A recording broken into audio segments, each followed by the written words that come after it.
Budget లో premium luxury villa అందిస్తోంది APR group వారి గోల్డెన్ లీవ్ విల్లాస్. ఇప్పుడే కాల్ చేసి మీ విల్లా బుక్ చేసుకోండి. ఎలాంటి నిర్ణయం తీసుకోలేదని మంత్రి శ్రీధర్ బాబు తెలిపారు.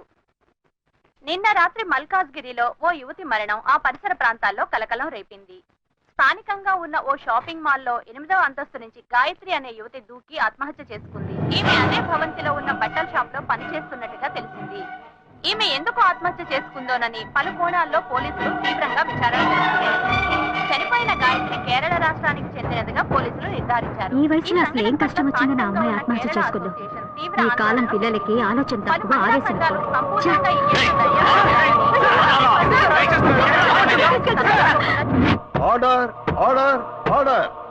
మీ తరఫున వాదించడానికి లాయర్ ఎవరైనా ఉన్నారా? నేనే ఒక లాయర్ అవడం వల్ల కొన్ని విషయాలు నేను వాదిస్తేనే నేను మీకు క్లియర్ గా చెప్పగలను. అందువల్ల ఈ కేసులో నాకు నేనే వాదించుకోవడానికి you should kindly grant me permission your honour. Thanks your honour. ఏ ఆధారాలతో నన్ను అరెస్ట్ చేశారు? 11/7/2011 ఒక కంప్లైంట్ వచ్చింది. అప్పటి విచారణలో ఆ అమ్మాయికి మీకు సంబంధం ఉందని తెలియడం వల్ల మిమ్మల్ని అరెస్ట్ చేశాం. అందుకు తగిన ఆధారాలు తమకి సమర్పించానండి. ఎవరో ఒకరు కంప్లైంట్ ఇచ్చారని ఒక లాయర్ కూడా చూడకుండా పోలీసులను అరెస్ట్ చేసి అవమానించారు. మన న్యాయవాద వృత్తికి ఇది ఒక కళంకం. ఆ విధంగా నువ్వు మాట్లాడకూడదు. నీ మీద నేరం పడింది. మిగతా వాళ్ళ నీతో కలుపుకుని మాట్లాడకూడదు. నీ మీద కంప్లైంట్ ఇచ్చింది ఎవరో కాదు, నీ తోడబుట్టిన సొంత అన్న. గడచిన 25 సంవత్సరాలుగా ఒకే ఇంట్లో ఒకే కుటుంబంగా కలిసి జీవిస్తున్నారు. నీ అన్నే నీ మీద నేరారోపణ చేసినప్పుడు దాన్ని అలక్ష్యం చేయడం కుదరదు. అందుకనే కోర్టు ఈ కేసుని స్పెషల్ గా టేకప్ చేసింది.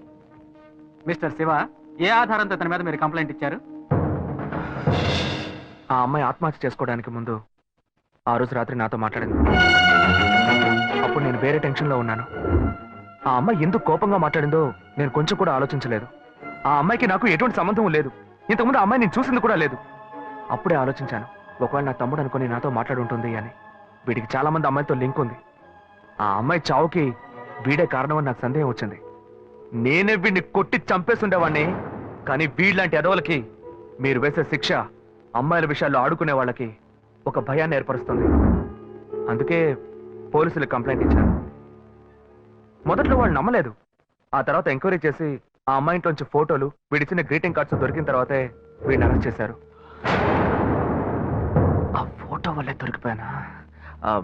లేదు, ఒక చిన్న డౌట్ వచ్చి అడుగుతున్నాను. ఆ ఫోటోలో ఉండేది నేనే అయి ఉండాలా ఏంటి?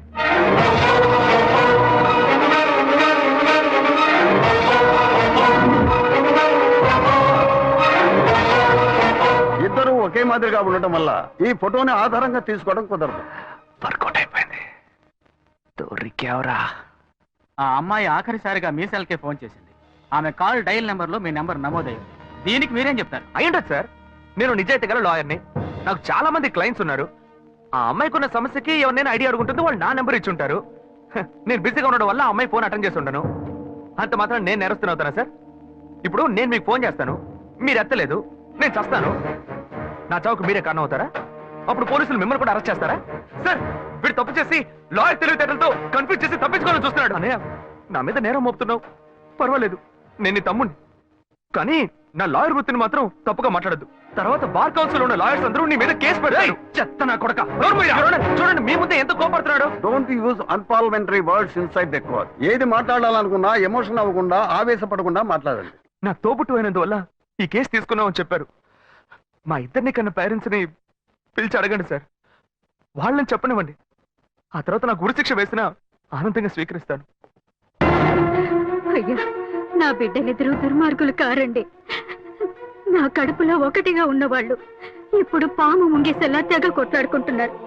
చిన్నతనం నుంచి చిన్నాన్ని చూస్తే పెద్దవాడికి అస్సలు పడదు. ఇంట్లో కొట్లాడుకుంటుంటే మేం విడదీస్తుంటాం. ఇప్పుడు కోర్టు దాకా వచ్చారు. నా బిడ్డ ఏ తప్పు చేయలేదండి. పెద్దోడు ఎందుకు ఇలా చేశాడో తెలీదు. అయ్యా, మీరే వాడికి కొంచెం బుద్ధి చెప్పి పంపించండి. ఒకరోకే. నెక్స్ట్. అయ్యా నమస్కారం. అయ్యా, తమ్ముడికో కష్టం వస్తే వాడిని కాపాడడానికి ఎక్కడైనా అన్నే ముందుంటాడు. ఇక్కడేంటంటే ఎవడో చేసిన తప్పుకి తమ్ముడిని వీడు తీసుకొచ్చి కోర్టులో నిలబెట్టాడు. ఈ లోకంలో ఇది ఎక్కడైనా జరుగుతుందా? మంచి పాయింట్ బయటికి లాగాడా? బేసిక్గా ఈయనే మన అసిస్టెంట్ గా పెట్టుకుందామా? నా కొడుకు ఏ తప్పు చేసి ఉన్నాడు, వీడు తప్పు చేసేవాడు కాదయ్యా. మీ తల్లిదండ్రులు ఇచ్చిన వాంగ్మూలం చూస్తే మీ తమ్ముడి మీద లేనిపోని నింద మోపుతూ కేసు పొడిగిస్తున్నారని చెప్తున్నారు. ఇతనే నేరస్తుడని నిరూపించడానికి మీ దగ్గర ఇంకేమైనా ఆధారం ఉందా? భలే వర్కౌట్ అయింది. రేషోకు ఎస్కేపే. ఉన్న నిజమేదో మీతో చెప్పేశాను, ఇక చెప్పడానికి ఏం లేదు. కానీ ఆ రోజు అమ్మాయితో మాట్లాడినప్పుడు ఏదో మనసుపరంగా మాత్రమే బాధపడ్డట్టుగా అనిపించలేదు, శారీరకంగా కూడా బాధపడి ఉండాలి. ఆ అమ్మాయి పోస్ట్మార్టం రిపోర్ట్ మీ దగ్గర ఉంది. వీడికి DNA టెస్ట్ చేయండి. వీడు మంచోడో చెడ్డోడో మీకు తెలుస్తుంది, ఈ లోకానికి తెలుస్తుంది. మళ్ళీ ఇరికించావు కదరా. వీడి అన్ని చెప్పేస్తున్నాడు చూడండి. శివ చెప్పిన విషయాన్ని కోర్టు ఆమోదించి నేరం మోపబడ్డ అశోక్ కుమార్ కి DNA టెస్ట్ చేయించి ఆ రిపోర్టు కోర్టుకు సమర్పించేలా చూడాలని, అంతవరకు అశోక్ కుమార్ విన్నపాన్ని అంగీకరించి అతన్ని కండిషనల్ జామీనుపై విడుదల చేసేందుకు ఈ కోర్టు ఉత్తర్వులు ఇస్తోంది. This court is అడ్జర్న్డ్.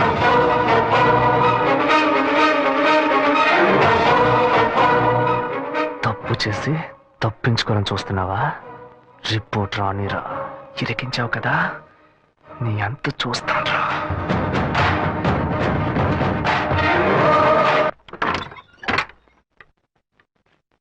ఆగరాక్కడే తోట పుట్టిన పోలీసులకు పట్టించి కోర్టు బోన్లో నిలబెట్టి కుటుంబం మర్యాద మంట కలిపి ఇక్కడికి ఎందుకు వచ్చావురా? మన మధ్య బంధమే లేదు, పోరా బయట. వెంకటాచలం, అది నువ్వు చెప్పకూడదు, చచ్చిపోయిన మీ బాబు వచ్చి చెప్పాను. ఎందుకంటే ఆయన సంపాదించుకోండి ఇల్లు ఇది. కన్న తండ్రినే పేరు పెట్టి పిలుస్తున్నాను. పెద్ద రౌడీ. మహాలక్ష్మి, నువ్వు సైలెంట్ గా ఉండు. నువ్వు ఆపోయా, నేను చూస్తూనే ఉన్నాను. కోర్టులో అందరూ వాడి సపోర్ట్ గా సాక్ష్యం చెప్పారు. ఏదో వాడు మంచి వాడు అన్నట్టు, నేను చెడ్డవాడు అన్నట్టు ఏమనుకుంటానయ్యా? వచ్చారు చూడు నీ పుత్ర రత్నం, ఏం అవతారంలో వచ్చాడు చూడు. వాడిని నమ్ముతారేంటయ్యా? వాడేం చేస్తాడ్రా? ఒక పగవాడిలో సొంత అన్నయ్య ఇలా చేస్తే వాడి మనసు ఎలా తట్టుకుంటుంది? పిచ్చ డైలాగ్ అందించాడు. నిజమేనన్న, నిజమే. నేను ఫుల్ గా తాగాను. నా మొహం చూడండి నాన్న, ఎప్పుడు పాలు మాత్రమే తాగి నేను ఇప్పుడు బ్రాండీ తాగానంటే ఏ మనసు తట్టుకోలేకపోతుంది.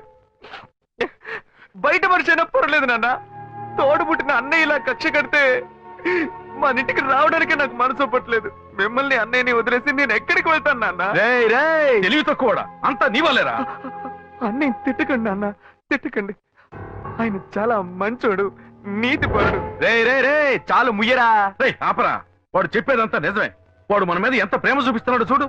కానీ నువ్వు నవి ఈ కుటుంబంలో ఒంటరివే. నీ వల్ల మాకెప్పటికీ సుఖం లేదురా. ఏమయ్యా, వాడొక్కడే జైలుకి వెళ్ళి గంజి తాగుతాడు అనుకున్నాను, కానీ మీరు వాడికి ఇచ్చే సపోర్ట్ చూస్తుంటే కుటుంబంతో సహా వెళ్ళేట్టున్నారు. ఏ బాను, నువ్వు ఈ గుంపుతో కలవకు, దూరంగా ఉండు. తీర్పు ఇంకా రాలేదురా, నువ్వు బెయిల్లోనే వచ్చావు. తీర్పు రాని అప్పుడుందిరా నీకు స్పాట్. నువ్వెట్రా పెట్టేది స్పాట్? నాకు నువ్వు పెడతావో నేను నీకు పెడతానో చూద్దాం. పోర్రా. బాబు, మీతో కొంచెం మాట్లాడాలి. అదే నీ కూతురంతా మాట్లాడిందిగా, ఇప్పుడు నువ్వు కొత్తగా ఏం మాట్లాడతావు? తోడబుట్టిన తమ్ముడే తప్పు చేసినా తప్పే అని చెప్పి కోర్టు బోన్లో నిలబెట్టారు. అలాంటప్పుడు మిమ్మల్ని ఎవరు తప్పు పడతారు? మా అమ్మాయి మీరు మాట్లాడుకోవడం లేదని నాకు తెలుసు.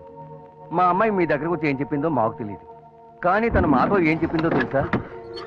ఇక్కడికి ఎందుకు వచ్చాడు ఆ రౌడీ? వాడిని బతవాలనుకుంటున్నావు? అమ్మా, నువ్వు శివ గురించి తప్పుగా మాట్లాడుకో. నువ్వు నాకెంత ముఖ్యమో తను కూడా అంతే. ఓ, అప్పుడు నీకు మాకన్నా ఆ చేపలాడే ముఖ్యమైపోయాడా? అతను చేపల మార్కెట్కి వెళ్ళింది నా వల్లే. స్కూల్లో ఒక టీచర్ నాతో తప్పుగా నడుచుకోవడానికి ప్రయత్నం చేశాడు. శివ అతన్ని పట్టుకుని అతని తల పగలు కొట్టాడు. నలుగురు ముందు చెప్తే నాకు అవమానంగా ఉంటుందని ఎందుకు కొట్టాడో ఎవరికీ చెప్పలేదు. అందువల్లే అతను చదువుకోలేకపోయాడు. అతను చదువుకుంటే ఇలా చేపల మార్కెట్కి వెళ్లాల్సిన అవసరం వచ్చేది కాదు. శివ నేను ప్రేమించడం మొదటి 10 సంవత్సరాలైంది. నేను అతన్ని మర్చిపోను లేను, మీరు మమ్మల్ని విడతీను లేరు. దయచేసి నన్ను విడిచిపెట్టండమ్మా. విడిచిపెడతావే, అతనితోనే వెళ్ళి బతుకు. కానీ అదంతా చూడడానికి నేను ప్రాణాలతో ఉండను. నేను ప్రాణాలతో ఉండను. ప్రాణాలతో ఉండను. కమలా, కమలా, తలుపు తెరువు, తలుపు తెరువు, కమలా, కమలా, తలుపు తెరువు, తలుపు తెరువు, కమలా, కమలా, కమలా, తలుపు తెరువు, కమలా, కమలా. అయ్యో కమలా, ఏ అగత్యం చేయొద్దు కమలా. ఎందుకు ఇలా చేస్తున్నావు? నువ్వు చచ్చి నాపై పగ తీర్చుకోవాలని చూస్తున్నావా? నీ ఆఖరి ఆడదని తీసావు కదూ. ఇలా కెరోసిన్ పోసుకొని చేస్తాను, ఊరేసుకొని చేస్తానని చెప్పి కన్ను పుట్టే సంతోషాన్ని చావు కొట్టేయండి. ఇప్పుడు నేనేం చెయ్యాలి? అతన్ని పెళ్లి చేసుకోకూడదు, అందుకేగా ఇదంతా. నువ్వు చావద్దు, బాగా బతుకు. నేను నిర్ణయించుకున్నాను. అతనితో కలిసి బతికేదే జీవితం కాదు. శివాన్ని తలుచుకుని బతుకుతూ నేను చచ్చిపోతాను. నేను ఇంక శివాన్ని డిస్టర్బ్ చేయను, అతను కూడా మిమ్మల్ని డిస్టర్బ్ చేయడు. కానీ ఒక్కటి, నువ్వు నన్ను వాణ్ణి చేసుకో వీణి చేసుకో చెప్పావో నువ్వు చావు, నువ్వు చావు.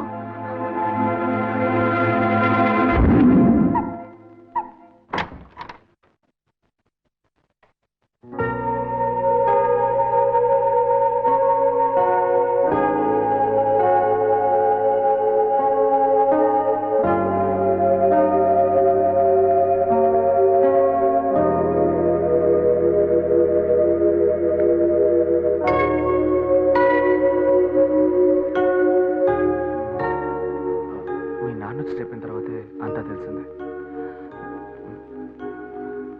నన్ను క్షమించు శ్వేత. శివ,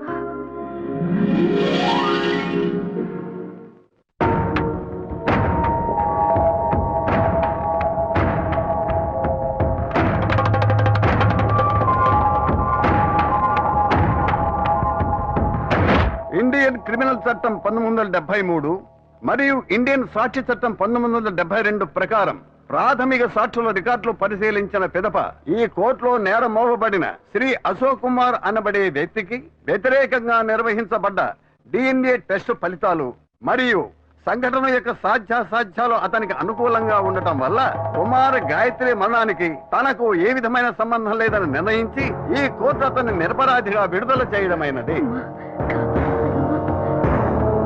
అంతేగాక ఇటువంటి నిరర్థక కేసుల్ని మళ్లీ కోర్టుకు తెస్తే శివాని మెంటల్ హాస్పిటల్ కి పంపించవలసి వస్తుందని ఈ కోర్టు హెచ్చరిస్తోంది.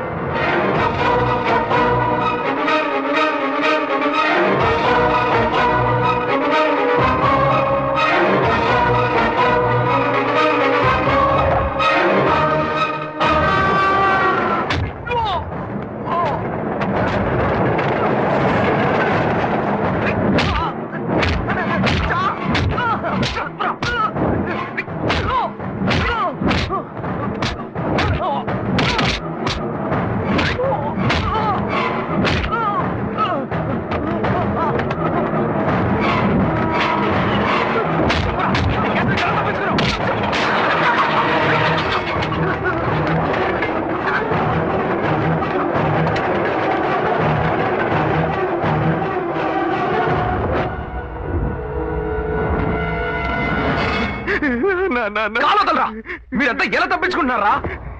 15 వందలు ఇస్తే అబ్దుల్ కలాంకి అరెస్ట్ వారెంట్. అడుగుతున్నాడు చూడు ప్రశ్న. నా మీద ఏదన్నా ప్లీజ్ అన్నా, ప్లీజ్ అన్న వద్దన్నా. చెప్తాను. నేను తప్పు చేస్తే నిజమే అన్న. ఆ అమ్మాయి నేను సిన్సియర్ గా లవ్ చేసుకున్నాం. ఇద్దరు కలిసి జీవితం నిర్ణయించుకున్నాం. ఆ సమయంలోనే తప్పు జరిగిపోయింది. చెల్లెలు పిల్ల కాకుండా ఈ అమ్మాయి విషయం ఇంట్లో తెలిస్తే బాగుంటుందనే పెళ్లి చేసుకుంటానని నేను మాటిచ్చాను. కానీ తను ఇంత పని చేస్తున్నా నేను అనుకోలేదు. నువ్వేమో హఠాత్తుగా పోలీసులకు కంప్లైంట్ ఇచ్చావు. ఈ కేసు నుంచి బయటపడడానికి, కుటుంబ మర్యాద కాపాడడానికి నేను ఎంత కష్టపడ్డానో తెలుసా? ఆ అమ్మాయి చావు కారణం నేను కాదన్నా. మరి ఎవరా కారణం? నేను కాదన్నా. మరి ఎవరా? నువ్వే అన్నా. ఏంటి? అవునన్నా, నువ్వే తప్పు చేసావు. నేనా? ఏమంటున్నావురా? అవునన్నా, ఆ రోజు కోర్టులో నువ్వేం చెప్పావు? ఆ అమ్మాయి నేను చూసిన 2 గంటల తర్వాత ఆత్మహత్య చేసుకుందని చెప్పావు. తను నేనే అనుకుని ఆ రోజు నీతో మాట్లాడింది. నువ్వేమన్నావు ఏంటో, ఆత్మహత్య చేసుకుంది. ఏంటా నువ్వు అనేది? నేను మాట్లాడినందువల్లే ఆ అమ్మాయి ఆత్మహత్య చేసుకుందా? అవునన్నా, నువ్వు ఒక్క నిమిషం ఆలోచించుంటే నా గాయత్రి నాకు దూరం అయ్యేది కాదు. దాని గురించి ఒక్క మాటనే నన్ను అడిగావా? ఎందుకు అడగలేదు? నీ ముక్కోపం, తొందరపడతాను అవే తన్ని చంపేశాయి. నువ్వు చెప్పేదంతా చాలా కన్ఫ్యూజన్ గా ఉంది. నన్ను మోసం చేయాలని ప్రయత్నిస్తున్నావు నాకు తెలిసిందనుకో, చంపేస్తాను. జాగ్రత్త. నీకు నేనేరా యమ్ముణ్ణి. అనే నేనెందుకు నిన్ను మోసం చేయాలి? ఏయ్, నువ్వు ఆ అమ్మాయిని తలుచుకుంటూ జీవిస్తానని చెప్పావు. ఇంకో అమ్మాయితో నేను ఎక్కడైనా చూశానో తోలు తీస్తా. అన్నయ్య, గాయత్రిని మర్చిపోయి ఇంకో అమ్మాయితోనా? నువ్వు నాకెమ్ముడువు, నేను నీకెమ్ముడినో చూసుకుందావరా.